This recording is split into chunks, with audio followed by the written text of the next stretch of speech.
Part B. In this part of the test, you'll hear 6 different extracts. In each extract, you'll hear people talking in a different healthcare setting. For questions 25 to 30, choose the answer A, B, or C, which fits best according to what you hear. You'll have time to read each question before you listen. Complete your answers as you listen. Now look at question 25. Now read the question.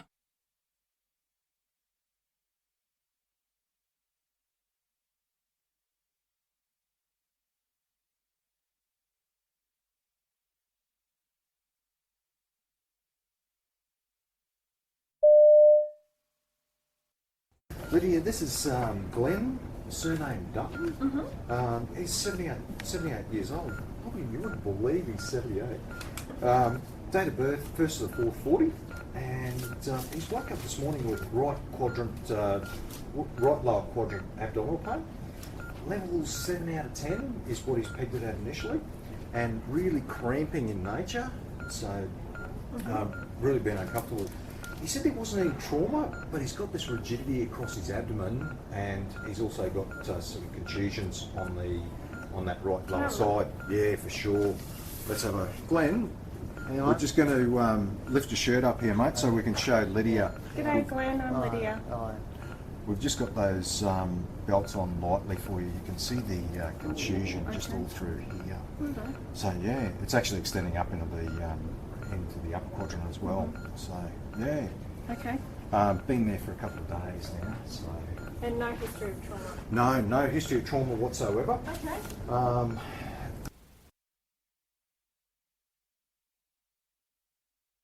Question 26. Now read the question.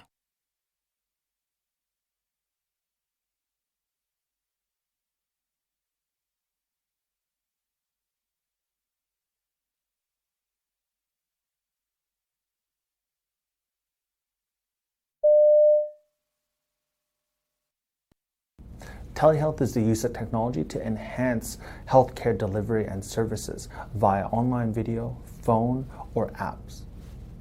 Telehealth is really beneficial to improving healthcare delivery for those in metro, regional, and remote areas in Australia. So Listen makes mental health support accessible to a wide range of people. Those people in regional and remote areas of New South Wales and all over Australia who aren't able to access psychologists as easily as people in metro areas have access to psychologists when they need it. So we're available to clients at any time of the day.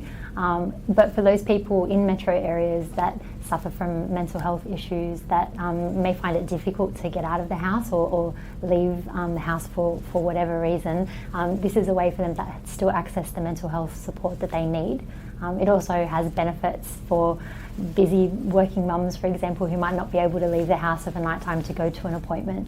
This would be something that they might find useful as well. Therapeutically, it's important that they feel comfortable getting to know us. Listen makes it easy for them to read our bios and pick the psychologist that they want. So hopefully they're comfortable with us before they meet us. And also I think it's important that they have the accessibility of us when they need it. So if they can't make an appointment face to face and they can make one online, they're more likely to attend those appointments. Question 27. Now read the question.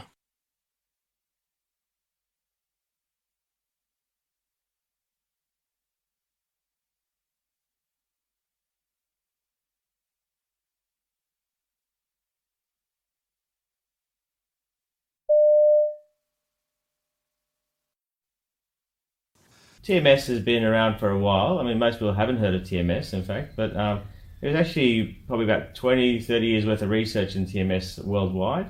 It was approved by the TGA in Australia in 2007, and it's really laid dormant very much for the last 10 years. There's a few research units in Melbourne and in Sydney who've taken on TMS machines, but really nothing much has happened with it, largely because Medicare funding hasn't been forthcoming. The College of Psychiatrists has applied twice for Medicare funding for item numbers for TMS and has failed on both occasions.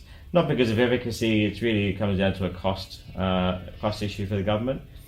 So look, when we started in 2014, we knew it was going to be a slow build. It's sort of a thing that unless unfortunately you can afford a treatment that's around about $5,000 treatment for the course, it is going to be difficult for a lot of people to access this treatment.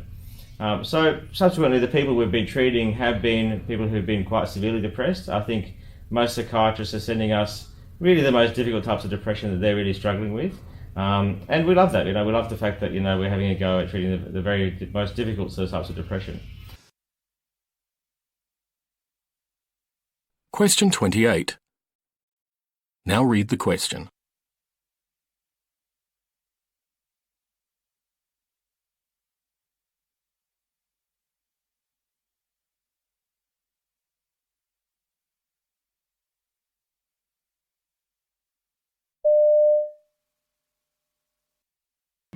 His vitals were also normal, except for an elevated heart rate, and his O2 sats were actually pretty low at 89%. What was the heart rate elevated at? At 98. Okay. Yes. Okay. Sorry, at 120. It was at 120. Okay. That was would fit with pain. Yes. Think of that. Okay, so yeah, his heart rate was at 120. His O2 sats were also at 89%, but that's normal for him, for his history.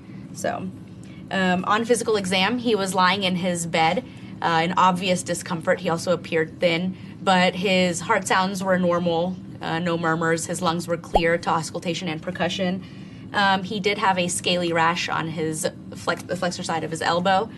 His testes were normal, no priapisms noted. And then his right knee had mild swelling and a small effusion, but no erythema. It was non-tender to palpation, but upon full extension, there was some tenderness. His left knee, there was no swelling, no tenderness noted, and both knees had full range of motion. Question 29. Now read the question.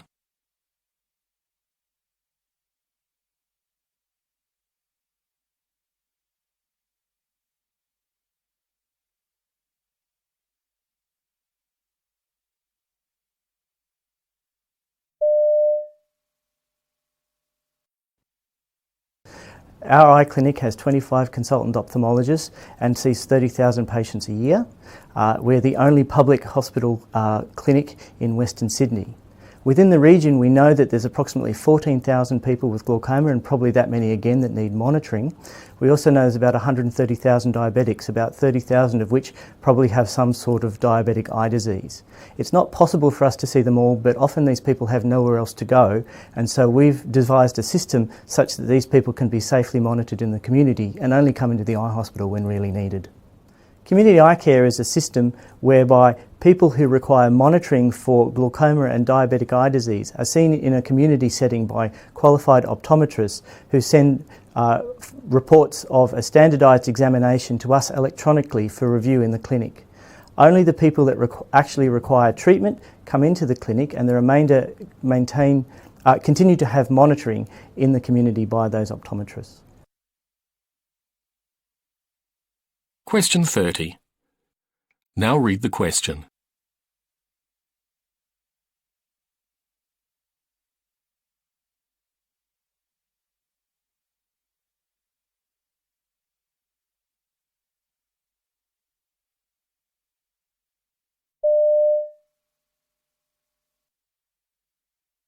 Well, I think one of the first things that the government has to think about is that how has it managed to disincentivize what are the most altruistic, most well-qualified, most intelligent workforces that are in the country. Since the age of 16, these people have been wanting to go into the health service, and now they're wanting to leave it early.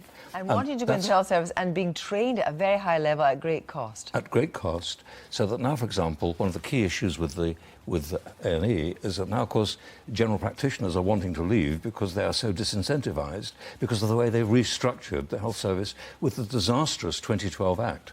So, Rachel, as someone who worked in A&E a year ago, tell me the good things and tell me the bad things. So before you start your first A&E job, people say to you, it's a battleground, it's a battlefield, and it is. There is blood and gore and drunks and abuse, but none of that actually makes it bad necessarily. That makes it an environment where you can strive to be the best doctor you can save lives every day. It could be everything you want as a medical career. But the brutal truth of the matter is, in every A&E rota there are gaps among the junior doctors. But there's no restriction in the number of patients coming in. So the doctors who are left are now having to do the jobs of maybe 2, maybe even more doctors, and that is unbearable. You literally may have someone in bed 1 who has just had a life-threatening heart attack, someone in bed 2 who's had a stroke, both their lives in your hands, but how can you look after them both? That is the end of Part B. Now look at Part C.